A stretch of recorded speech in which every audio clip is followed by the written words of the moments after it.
The number one biggest power move you can make is to actually walk away. Not in anger, not as a tactic, but as a quiet declaration that your peace is no longer for sale. When you walk away, you're not just stepping back from someone else. You're stepping back into your own center, and that quiet shift sends a signal louder than words. I know my worth. I don't chase, I choose. In this video, here on Stoic Station, I'm going to show you why walking away is more than a reaction. It's a reflection of real power. We'll explore what to avoid, the traps most people fall into, and how to hold your ground without losing your calm. Because when you do this from a place of inner alignment, you don't just protect your energy, you project something unshakable, and that changes everything. But before you can fully embody that strength, before walking away can become a true power move, you have to face something even harder, the part of you that keeps holding on. Because many of us don't lose ourselves in the goodbye. We lose ourselves in the waiting, in the effort, in the hoping that someone who isn't choosing us will eventually come around. So let's begin there, with the quiet kind of heartbreak that doesn't come from being left, but from continuing to chase someone who was never truly reaching back. If you find clarity or strength in what we share today, I invite you to subscribe to Stoic Station and give this video a like. It lets us know you're walking this path with us, toward peace, purpose, and powerful stillness. Now, let's begin. There's a quiet kind of heartbreak that happens not when someone leaves, but when they stay distant while you're still holding on. I remember being in something that looked like a relationship, but never truly felt like one. I was the one initiating every conversation, carrying the emotional weight, making plans that got postponed or ignored. I thought if I just gave more, stayed consistent, proved my loyalty, eventually she would recognize what I brought to the table. But all I was really doing was slowly abandoning myself in the hope that someone else might pick me. The hardest truth I had to face was this: chasing someone who's not choosing you is emotional self-rejection. It's telling yourself that your value is negotiable, that it rises or falls depending on how someone else sees you. But love isn't something you should have to audition for. You deserve to be chosen, not out of guilt, loneliness, or convenience, but because your presence is felt, your energy is respected, and your soul is seen as enough. Every time you chase someone who won't meet you halfway, you reinforce the false belief that love must be earned through sacrifice. And that belief, it's a lie. The moment you stop chasing is the moment you start returning home, to your worth, your peace, and your power. But recognizing that someone isn't choosing you is only the beginning. The real transformation happens in what you do next, when you stop clinging to the hope that things might change and instead turn that hope inward. Because the truth is, walking away isn't just about ending something that's no longer working. It's about reclaiming the energy you've been giving away for too long. And it's in that quiet act of pulling back, of letting go with dignity instead of drama, that you begin to discover a deeper kind of strength, one that doesn't seek validation but radiates self-worth from within. The power of letting go and pulling back your energy. There's a moment, quiet, internal, and deeply personal, when you realize that holding on is doing more damage than letting go. I found myself there once, in a relationship that looked functional from the outside, but felt hollow on the inside. She wasn't unkind. In fact, she had moments of warmth that made me second-guess myself. But deep down, I knew she was never truly in it with me. Her words were vague, her promises were soft, and her presence was always halfway. It wasn't that she didn't care, it was that she didn't choose me fully. And I was constantly living in the gray area between almost and never. I spent months hoping she'd become more consistent, that one day she'd wake up and realize I was worth her full attention. I gave her patience, loyalty, Availability. I made myself emotionally accessible, always checking in, always making space for her, even when she wasn't asking for it. I thought love meant holding space endlessly, but I was wrong. What I was doing was pouring myself into someone who wasn't holding a container for me in return. And slowly, I began to disappear in the process. The strongest thing I ever did wasn't yelling, blaming, or trying to win her over. It was walking away without needing a grand explanation. I stopped waiting for the perfect moment to leave. I stopped needing her to validate that things weren't working. I simply stopped trying to carry a connection that clearly didn't want to stand on its own legs. I pulled back my energy. I stopped reaching out. I stopped waiting for her to decide if I was worth it.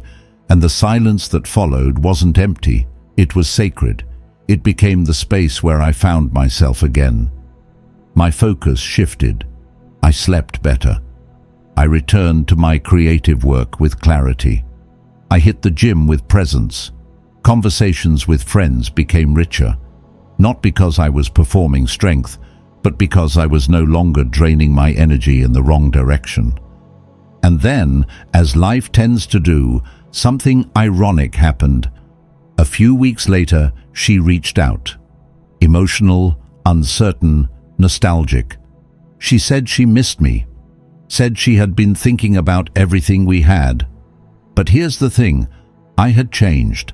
Not to hurt her, not to prove anything, but because I had finally become the version of myself I was waiting for someone else to bring out of me.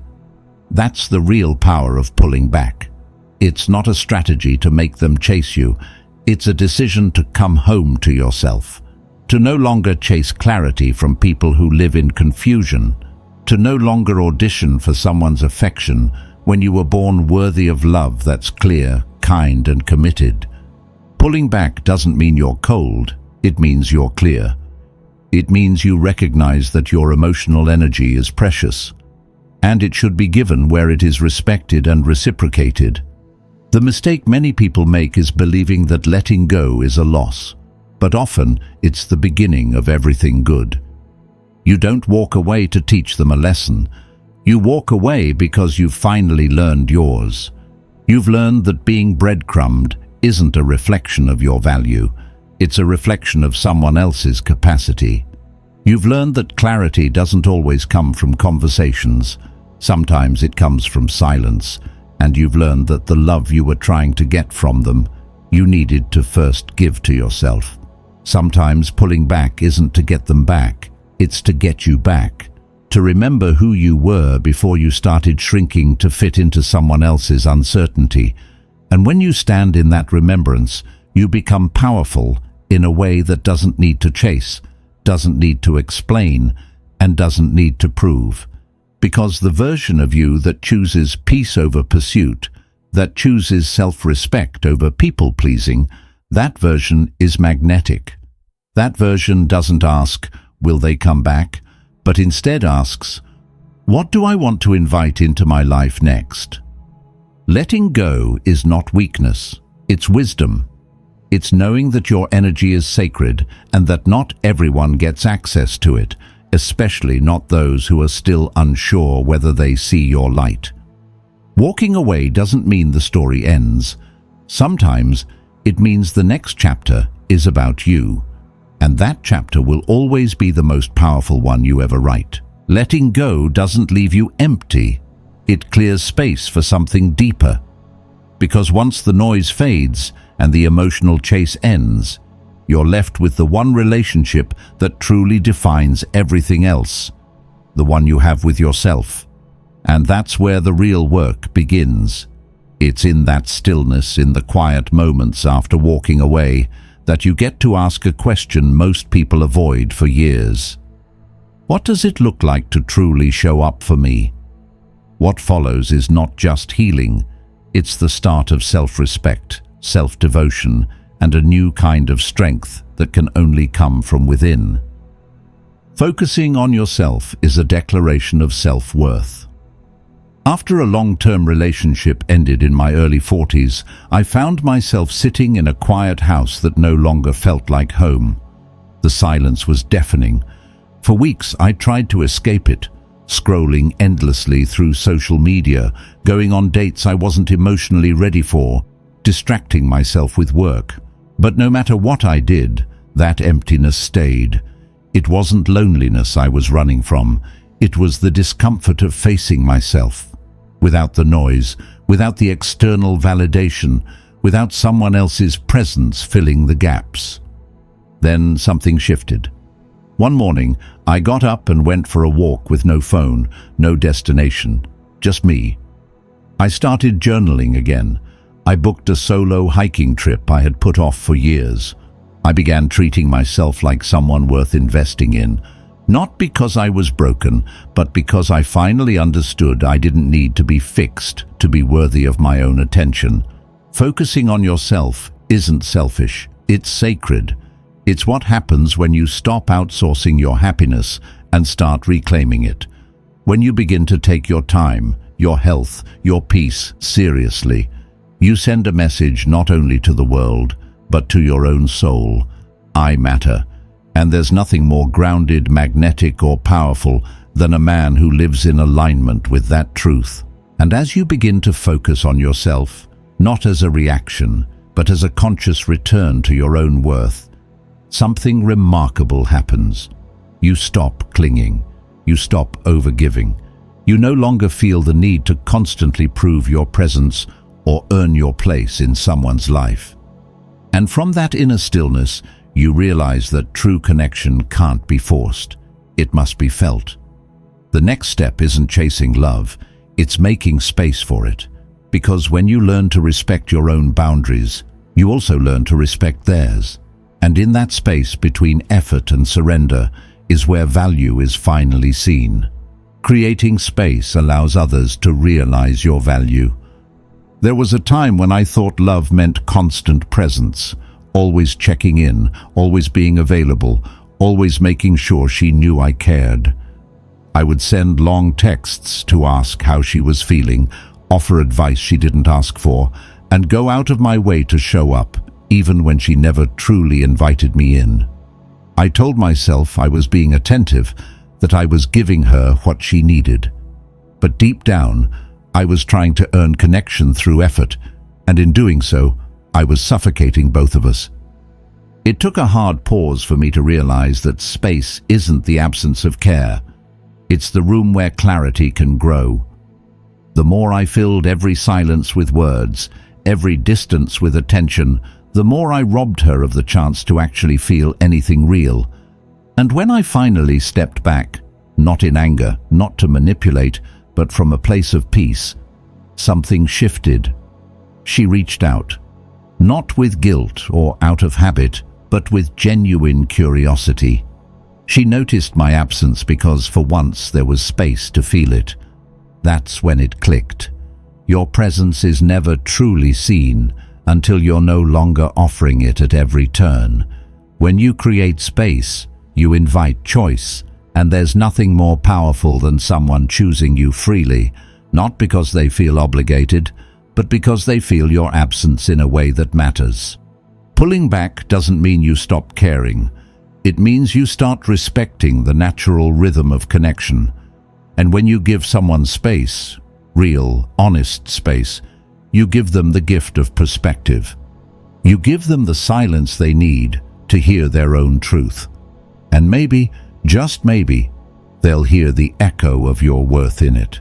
And sometimes, giving space isn't just about letting them see your value, it's about allowing yourself to see it more clearly too. Because in the quiet that follows distance, you begin to notice the subtle ways you've been settling.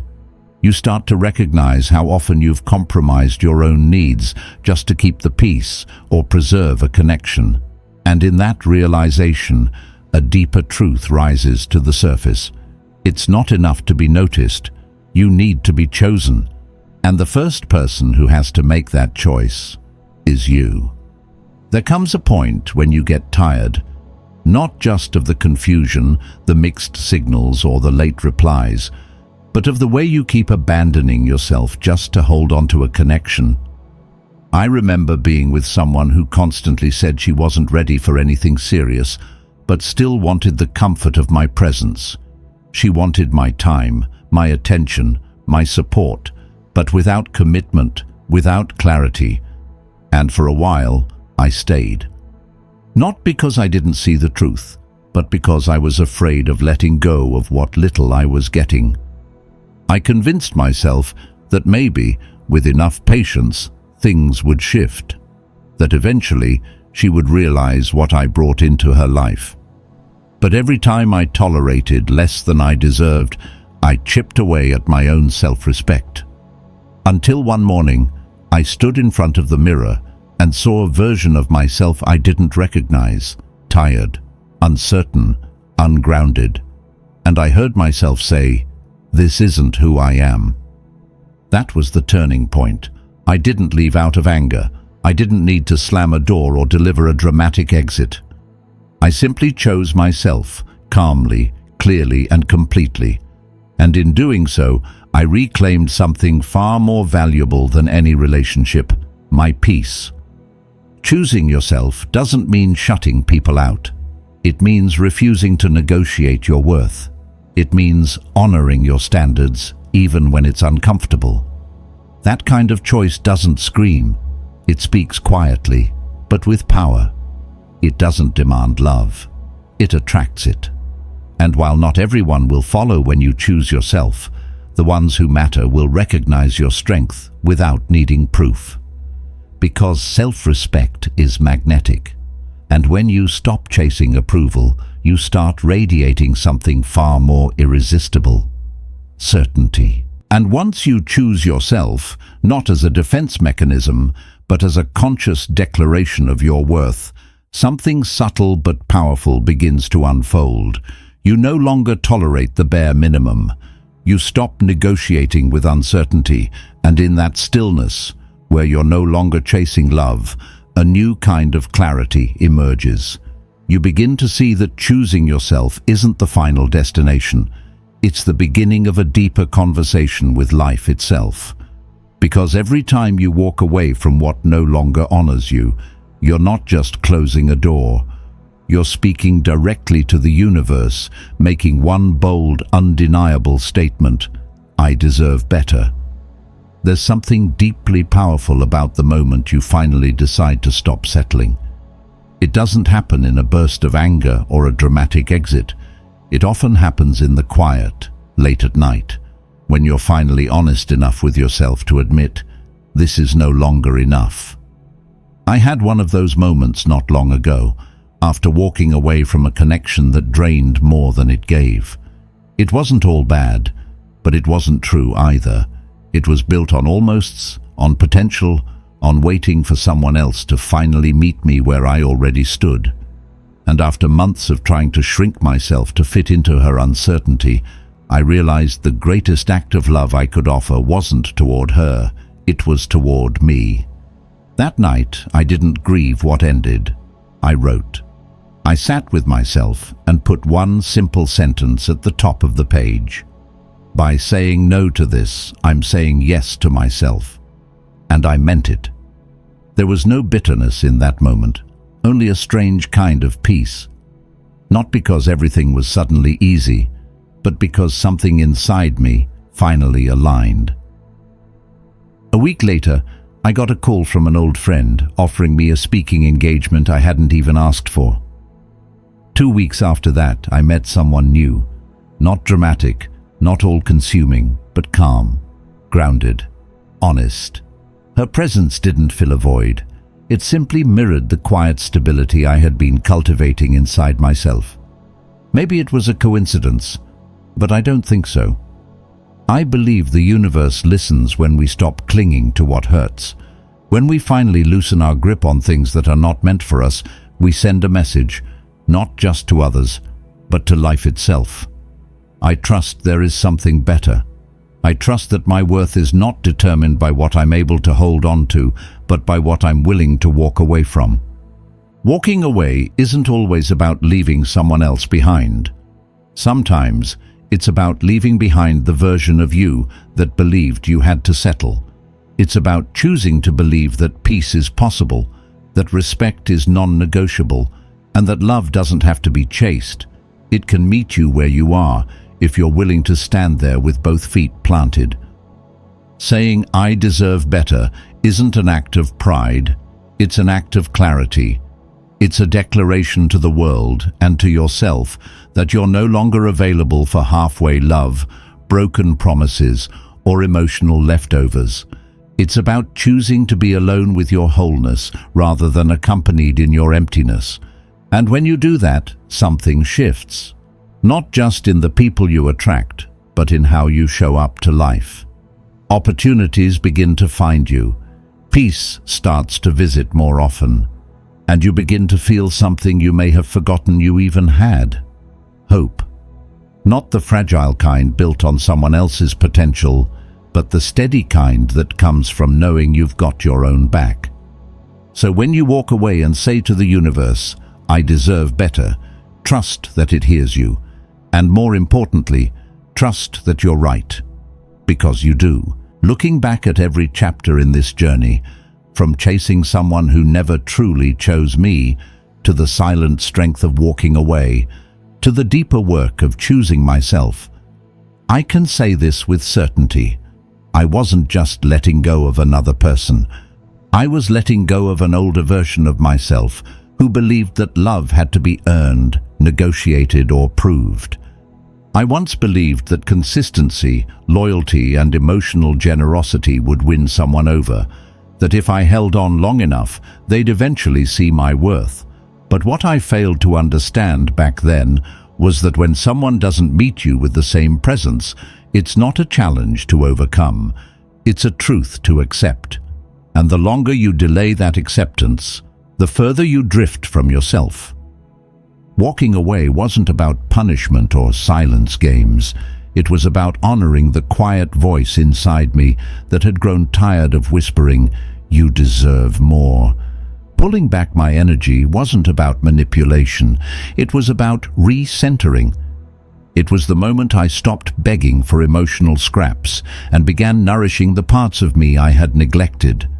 The peace that followed was not empty, it was sacred. It became the soil in which clarity, creativity, and confidence began to grow again. Choosing myself wasn't loud. It wasn't a declaration to anyone else. It was a quiet return to the man I used to be before I started shrinking to fit into someone else's ambiguity. It was the beginning of an inner alignment that no longer chased validation, but radiated self-worth. And that energy, it changed everything. I no longer needed to force connections. I learned to create space, for others, yes, but more importantly, for myself. Space to feel, space to reflect, space to decide. And here's the most beautiful thing I've learned. When you stop chasing what's slipping away, you start receiving what's meant for you. Life responds differently when you stop settling. The right people come, not because you begged, but because you stood still in your truth long enough for them to find you. In a world obsessed with constant availability, instant gratification, and external validation, the most revolutionary thing you can do is choose yourself. Not out of bitterness, but out of clarity. Stop chasing people who won't meet you halfway.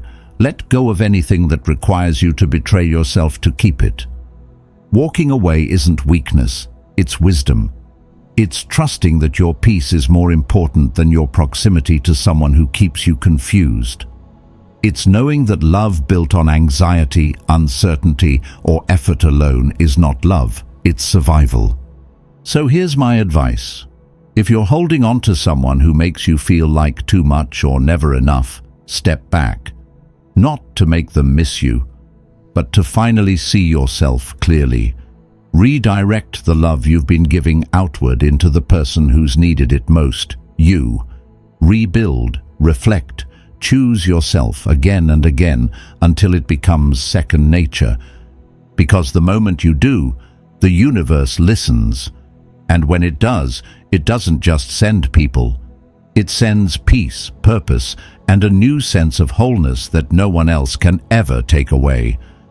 That is where the real love story begins. And so, if there's one truth I hope you carry with you after hearing this, it's that your peace, your energy, your self-worth, they are not negotiable. You don't need to chase what's not choosing you. You don't need to prove your value to someone who can't see it. The moment you stop pouring into people who give you only pieces of themselves is the moment you begin to remember who you truly are. I shared this not because it's easy, but because it's real. Because I know what it feels like to hold on too long, to confuse love with effort, and to lose yourself in the process. But I also know the strength that rises when you finally choose yourself. Not from anger, but from clarity. When you walk away not to teach anyone a lesson, but to finally honor your own. At Stoic Station, we're not here to give you quick fixes or empty promises. We're here to remind you of what already lives within you, your power, your boundaries, your unshakable calm. Life will test you. People will challenge your worth. But you get to decide how you respond, where you invest, and when it's time to walk away. Thank you for being here, for listening, for showing up for yourself in this moment. If this message spoke to you, if it helped you see your situation with more clarity and strength, I invite you to subscribe to Stoic Station, where we choose wisdom over reaction, self-respect over desperation, and inner peace over external chaos. Until next time, keep walking forward, with calm, with courage, and with your head held high.